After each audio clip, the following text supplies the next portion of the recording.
வணக்கம். என் பெயர் சந்தோஷம். நான் மக்கள் நலப் பணியாளராக பணியாற்றினேன்.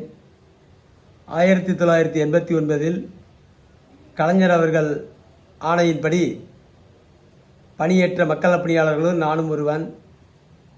அதன் பிறகு 91 ஆட்சிக்கு வந்த ஜெயலலிதா அம்மையார் எங்களை பணி நீக்கம் செய்தார்.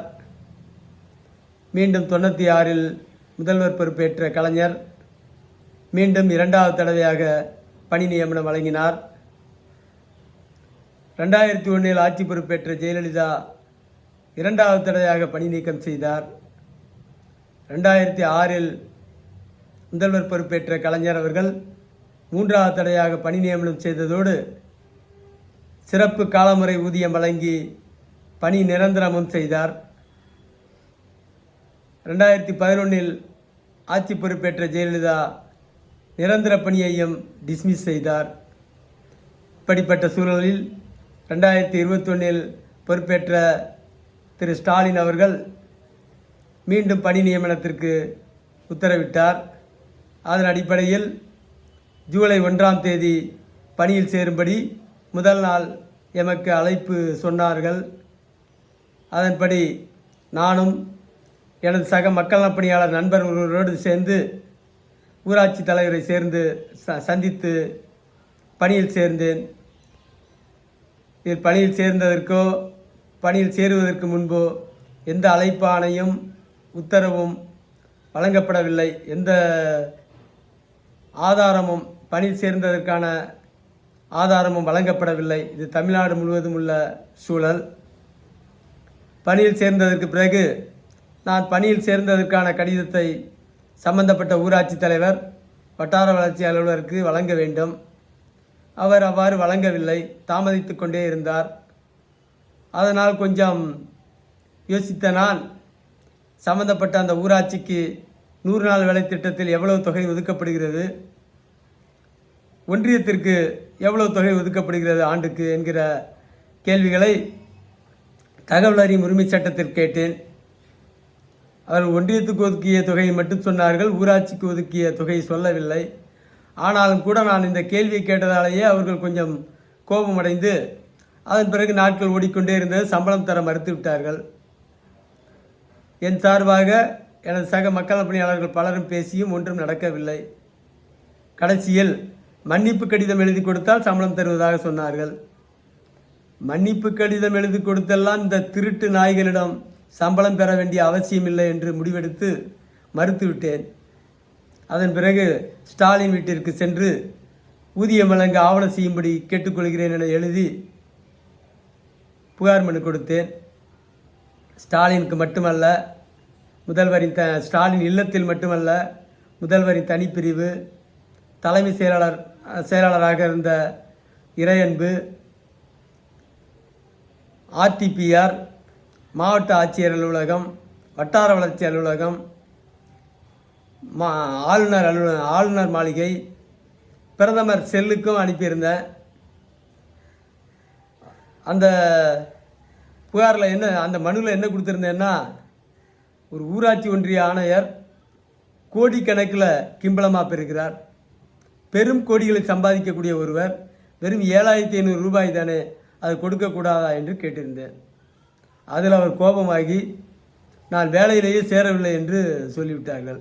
ஊராட்சி தலைவரிடம் ஒரு கடிதத்தை வாங்கி கொண்டு பணியில் சேரவில்லை என்று அதை வைத்து 3 மாதம் வரை அலைய விட்டு திரும்ப வேலையிலேயே சேரவில்லை என்று சொல்லிவிட்டார்கள்.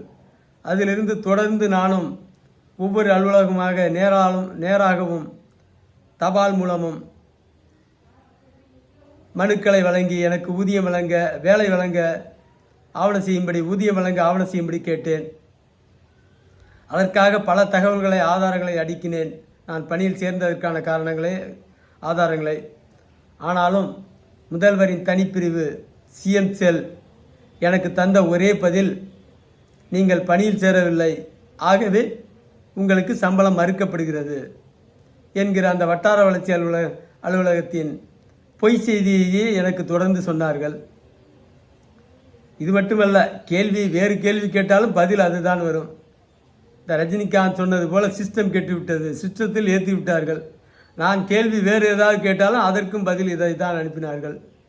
கவர்னருக்கு அனுப்பியதற்கும் இதே பதில் தான் வந்தது. பிரதமருக்கு அனுப்பியதற்கு மட்டும் சில தடவை தொடர்ந்து அலைபேசியில் பேசினார்கள். பிரச்சனை முடிந்ததா என்றால் முடியவில்லை என்று சொன்னேன். திரும்பவும் பதிவு செய்து கொண்டார்களே தவிர அதனாலும் ஒரு பயனும் இல்லை. புதுவை கவர்னருக்கு கூட அனுப்பினேன், கடிதம்தான் வந்தது. நம் மாநில கவர்னர் மாளிகைக்கு அனுப்பியதில் RM ரவி அவர்களுக்கு அனுப்பியதில் முறையான பதில்கள் வந்தாலும் கூட தீர்வு கிடைக்கவில்லை. இப்படி தீர்வு கிடைக்காமல் போகிற இந்த பொய் செய்தியை சொல்வதற்கு ஒரு சிஎம் செல் என்று அதற்கு வைப்பது PM செல் என்று வைப்பது தான் பொருத்தமாக இருக்கும். பொய் மூட்டை செல் என்று வைக்கலாம். எதற்கு இதற்கு சிஎம் செல்னு வைக்கணும்? இந்த 100 நாள் வேலை திட்டத்தில் 85% ஊழல் நடக்குது. இதையெல்லாம் எழுதியிருந்தேன். அதே மாதிரி பிரதமர் வீடு கட்டு திட்டம் கேட்கவே வேண்டாம், அவ்வளவு மோசமான ஊழல். இதையெல்லாம் சேர்த்து ஒரு 36 பக்கத்தில் கலர் பிரிண்டில் ஒரு புத்தகத்தை போட்டு ஒரு பத்திரிகையாக ஏறி இறங்கினேன். தினத்தந்தி, தினமலர், தினகரன், சன் டிவி, தந்தி டிவி, ஜெயா டிவி என்று ஒரு டிவியும் விடலை. அதே மாதிரி வார இதழ்கள், குமுதன் ரிப்போர்ட்டர், நக்கீரன், ஜூனியர் விடன் என அவர்களுக்கு முயற்சித்தேன். ஆனால் எந்த பயனும் இல்லை. அதற்கு என்ன காரணம் என்று பார்க்கிற போது இந்த ஊரக வளர்ச்சித்துறை மிகப்பெரிய கட்டமைக்கப்பட்ட ஊழல் மாஃபியா என்பதை என்னால் உணர முடிந்தது. காரணம், டெல்லி வரைக்கும் அவர்கள் சரி கட்டி வச்சுருக்கான். ஊராட்சியில் ஆரம்பித்து புதுடெல்லி வரைக்கும் அவர்கள் கட்டுப்பாட்டில் வச்சுருக்கான். அதனால் அவர்களுக்கு எதிராக எந்த புகார் போனாலும் எடுபடாது. என்னுடைய வேலையை கேட்டு போட்ட புகாருக்கு அவர்கள் ஒரு தடவை மட்டும் மீண்டும் பணியில் சேர்ந்தால் ஊதியம் வழங்குவதாக சொல்லியிருந்தார்கள். நான் மறுத்துவிட்டேன். பணியில் சேர்ந்ததை ஏற்று ஊதியம் வழங்க வேண்டும், புதிதாக பணியில் சேர வேண்டும் என்பதை ஏற்க முடியாது என சொல்லிவிட்டேன். இப்படி இத்தனை முறை பொய் தகவல் தருகிறது.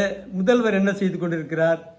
முதல்வரின் உதவியாளர், ஐயோ கேட்கவே வேண்டாம், கேவலம்.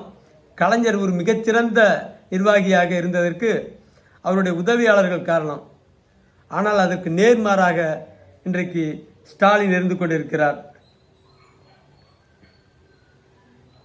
தமிழ்நாடு முழுவதும் இன்றைக்கு வீடு கட்டும் திட்டம், பிரதமர் வீடு கட்டும் திட்டம். எங்கேயோ அரபு நாடுகளில் போய் ஒட்டகம் மேய்ச்சி வீட்டை கட்டுவான். அந்த வீட்டுக்கு இங்கே இருக்கிற இந்த உள்ளாட்சித்துறை பயல்க பில்லை போட்டு எடுத்துருவான். 2.65 பிரதமர் வீடு கட்டும் திட்டத்துக்கு கீழே எடுத்துருவான். செத்தவன் பேர்லலாம் போட்டு எடுத்தாங்கிறதும் பதிவு இருக்குது. இந்த பத்திரிகைகளை ஃபுல்லாக சரி கட்டி வச்சுருக்கான். வார இதழ், இந்த அதிகாரிங்க ஒவ்வொருத்தனும் பல பேர் 1000 கோடிக்கு மேலே சொத்து சேர்த்தவன் இந்த துறையில் ரொம்ப அதிகம். இந்த ஊரக வளர்ச்சி துறையில் ஒரு யோக்கியம் கூட கிடையாது என்பதுதான் நிலை. இதையெல்லாம் பொருட்படுத்தாமல் சகட்டு மேனிக்கு விளம்பரம் கொடுத்து கொண்டிருக்கிறார். நாங்கள் திட்டத்தை போட்டுவிட்டோம், அந்த திட்டம் எல்லாம் போய் சேர்ந்து விட்டது, நான் அந்த வேலை பார்த்தேன், அதனால் பயனடைந்து விட்டேன் என்றெல்லாம் பொய்யை பரப்புகிறது இந்த ஸ்டாலின் அரசு. பொய்யை பேசுவதற்காகவே ஒரு துணை முதல்வரின் தனிப்பிரிவு. தமிழ்நாட்டில் எங்கேயாச்சும் போய் நியாயம் பெற முடியுமா? முதல்வர் அவர்களே, உங்களுக்கு சவாலாக கேட்கிறேன், எங்கேயாவது போய் நியாயம் கேட்க முடியுமா? அறிவாலயத்தில் கூட மனு கொடுத்தேன், அன்பகத்தில் மனு கொடுத்தேன். இதில் ஒரு வேடிக்கை என்னவென்றால், அறிவாலயம் கட்டுவதற்கு நிதி கொடுத்தவன் நான். அறிவாலயம் நடத்திய திராவிட மறுமலர்ச்சி மாமன்றம் அஞ்சல் வழி கல்லூரியில் படித்தவன் நான். இந்த கட்சியில் கிட்டத்தட்ட 30 ஆண்டுகள் பணியாற்றி இருக்கிறேன். இருந்தும் என்னால் இவர்களிடமிருந்து நீதி பெற முடியவில்லை. தொடர்ச்சியாக எழுதிய புகார் மனுக்களுக்கு 75 தடவை ஒரே பொய்யை சொன்னது தான் மிச்சம். ஸ்டாலின் அவர்களே, உங்களுக்கு நான் சவால் விடுக்கிறேன். நான் பணியில் சேராமலேயே பணியில் சேர்ந்ததாக நான் சொல்லியிருந்தால் நீங்கள் அதை விசாரித்து சொல்வீர்களே. ஆனால் அந்த களவாணிகள் சொல்கிறார்கள் நான் பணியில் சேரவில்லை என்று, முதல்வர் அலுவலகம் வரை. நீங்கள் அதை விசாரித்து சொல்வீர்களே. ஆனால் அதாவது இந்த களவாணிகளை வைத்து அல்ல, காவல்துறையை கொண்டு அல்லது உங்கள் கட்சி பொறுப்பாளர்களை கொண்டு விசாரித்து சொல்வீர்களே, ஆனால் நீங்கள் என்னை தண்டிப்பது கூட இரண்டாவதாக இருக்கட்டும், நானே தூக்கு போட்டு சாவேன். இதை மிக உறுதியாக சொல்வேன், நான் பணியில் சேராமலே சேர்ந்ததாக நீங்கள் சொன்னால். அடுத்தது, இந்த வீடு கட்டு திட்டம் இருக்குது, பிரதமர் வீடு கட்டும் திட்டம், முதல்வரின் வீடு கட்டும் திட்டம்லாம். இல்லை, தமிழ்நாடு முழுக்க நான் இன்னொரு சவால், அடுத்த ரெண்டாவது சவால் இது. தமிழ்நாடு முழுக்க ஒரு 10 ஊராட்சி நீங்களே தேர்ந்தெடுங்க. அந்த 10 ஊராட்சியில் பயனாளிகளோட பட்டியலை உங்களால் வெளியிட துணிவு உண்டா? பட்டியலை வெளியிட்டீங்க, உண்மையான பட்டியலை நீங்கள் வெளியிட்டீங்கன்னா பெரிய பிரகலையமே நடக்கும். காரணம், 180 பேர் போலி பட்டியல், 20 பேருக்கு தான் ஒதுக்கியிருக்கான். செத்தவன் பேரில், வெளிநாட்டில் இருக்கவன் பேரில், காளிமனை பேர்லலாம் பில்லை போட்டு எடுத்துட்டானோ. அடுத்தது, இந்த ஊரக வளர்ச்சித்துறையில் ஒரே ஒரு யோக்கியன், இந்த ஊரக வளர்ச்சித்துறையில் உங்கள் தமிழ்நாட்டில் இருக்கிற ஊரக வளர்ச்சித்துறையில் மொத்த திட்டமும் இந்த பேரில் தான் போடுது. ஒரே ஒரு யோக்கியம், இவன் மட்டும் யோக்கியன்னு உங்களால் காட்ட முடியுமா? ஸ்டாலின் அவர்களே, சவால் விடுக்கிறேன் உங்களுக்கு. அதே மாதிரி நிர்மலா சீதாராமனுக்கு இதே சவாலை நான் சொல்கிறேன். இந்த 3 சவாலையும் ஏற்க நிர்மலா சீதாராமன் தயாரா? வெங்காயம் விலை ஏறி போச்சுன்னா நான் வெங்காயம் வெள்ளை பூண்டு சாப்பிட்றது இல்லைங்கிறீங்க. எல்லாத்துக்கும் நிதி ஒதுக்குறீங்க. 100 நாள் வேலை திட்டத்துக்கு குடும்பத்துக்கு 26,000 ரூபா. ஆனால் 6,000 ரூபாய்க்கு மேலே வாங்கின ஊராட்சி ஆளுங்க ரொம்ப குறைவு. மீதியெல்லாம் இவ்வளோ சாப்பிட்டான். அதே மாதிரி பிரதமர் வீடு கட்டு திட்டத்துக்கு 1,00,000 கோடிக்கு மேலே ஒதுக்குறீங்க. அதுலேயும் 80%, 100 வீடுனா 80 வீடு இவ்வளோ சாப்பிட்டான். அந்த 20 வீட்டுக்கும் கமிஷன். அதுலேயும் கூட பாதி பணம் தான் கொடுத்துருப்பான், பாதி கொடுத்துருக்க மாட்டான். அதனால் நிர்மலா சீதாராமனுக்கும் கூட இந்த சவாலை விடுக்கிறேன். மத்திய அரசு வீணாக பொய்யை பரப்புகிறது. மாநில அரசும் பொய்யை பரப்புகிறது, மத்திய அரசும் பொய்யை பரப்புகிறது. சர்வதேச நிறுவனங்களை எல்லாம் வளர்ச்சி போட்டு வச்சிருக்கான். அவன் என்ன பண்ணுறான்? சர்வதேச நிறுவனம் ஒன்று, இந்தியா ஊழலில் 93வது இடத்தில் இருக்கிறது. ஏண்டா மூதேவி, சோமாலியாவும் முதலிடத்தில் இருக்குன்னு சொல்கிற. சோமாலியாவினுடைய மொத்த மக்கள் தொகை 1.25 கோடி. அதுவும் பசி பட்டினியில் கடந்த சில வருடங்களில் 60 லட்சம் பேர் செத்துட்டதா வரலாறு சொல்லுது. அவனுடைய மொத்த வருவாய் இங்கே சென்னையினுடைய வருவாய்க்கான வாய்ப்பு கூட கிடையாது. அப்படி இருக்கும்போது அவன் ஊழலில் முதல் குற்றவாளி. மொத்தமும் நாட்டையே சுரண்டி சாப்பிட்டுட்டு இருக்கான். இந்தியாவில் கிட்டத்தட்ட ஆண்டுக்கு 40 லட்சம் கோடி மத்திய அரசே ஒதுக்குது. அதில் ஊழியர் சம்பளம், மீதி மக்களுக்கு ஒதுக்கின திட்டங்களை மொத்தமாக இவன் சாப்பிட்டுக்கிட்டு இருக்கான். இந்த திருட்டு பயல்க, இந்த அரசு ஊழியர்கள். அதை பற்றியெல்லாம் பேசாமல் அவனு அகில உலக நிறுவனங்களை ஃபுல்லாக வளர்ச்சி இவன் ஊழலே இவன் ரொம்ப கம்மியாக ஊழல் பண்ணுற மாதிரி காட்ட முயற்சி பண்ணுறான். சோமாலியா முதலிடமா? இது எங்கேயாவது அடுக்குமா? அவன் ரொம்ப சென்னையில் ஒதுக்குற பட்ஜெட்டை கூட அவனால் ஒதுக்க முடியாது. இந்த நீண்ட தொடரை வெளியிட விரும்பலை. மீண்டும் ஒரு தடவை சவால் விடுக்கிறேன். நான் பணியில் சேராமலேயே பணியில் சேர்ந்ததாக நான் சொல்லி இருந்தால் இதை முதல்வர் ஸ்டாலின் என்னிடம் ஸ்டாலின் அரசு இந்த களவாணி பயல்களில் காவல்துறையை வைத்தோ அல்லது உங்கள் கட்சி தோழர்கள் மூலமாகவோ நான் சேரவில்லை என்று உறுதிப்படுத்தினால் தண்டனை எனக்கு பொய் சொன்னால் எனக்கு குறைச்ச தண்டனை தான் கொடுக்க முடியும். ஆனால் நான் சொன்னேன்னு சொல்லி நீங்கள் என்னை உறுதிப்படுத்தினாலே நானே தூக்கு போட்டு சாவுறேன். நன்றி, வணக்கம்.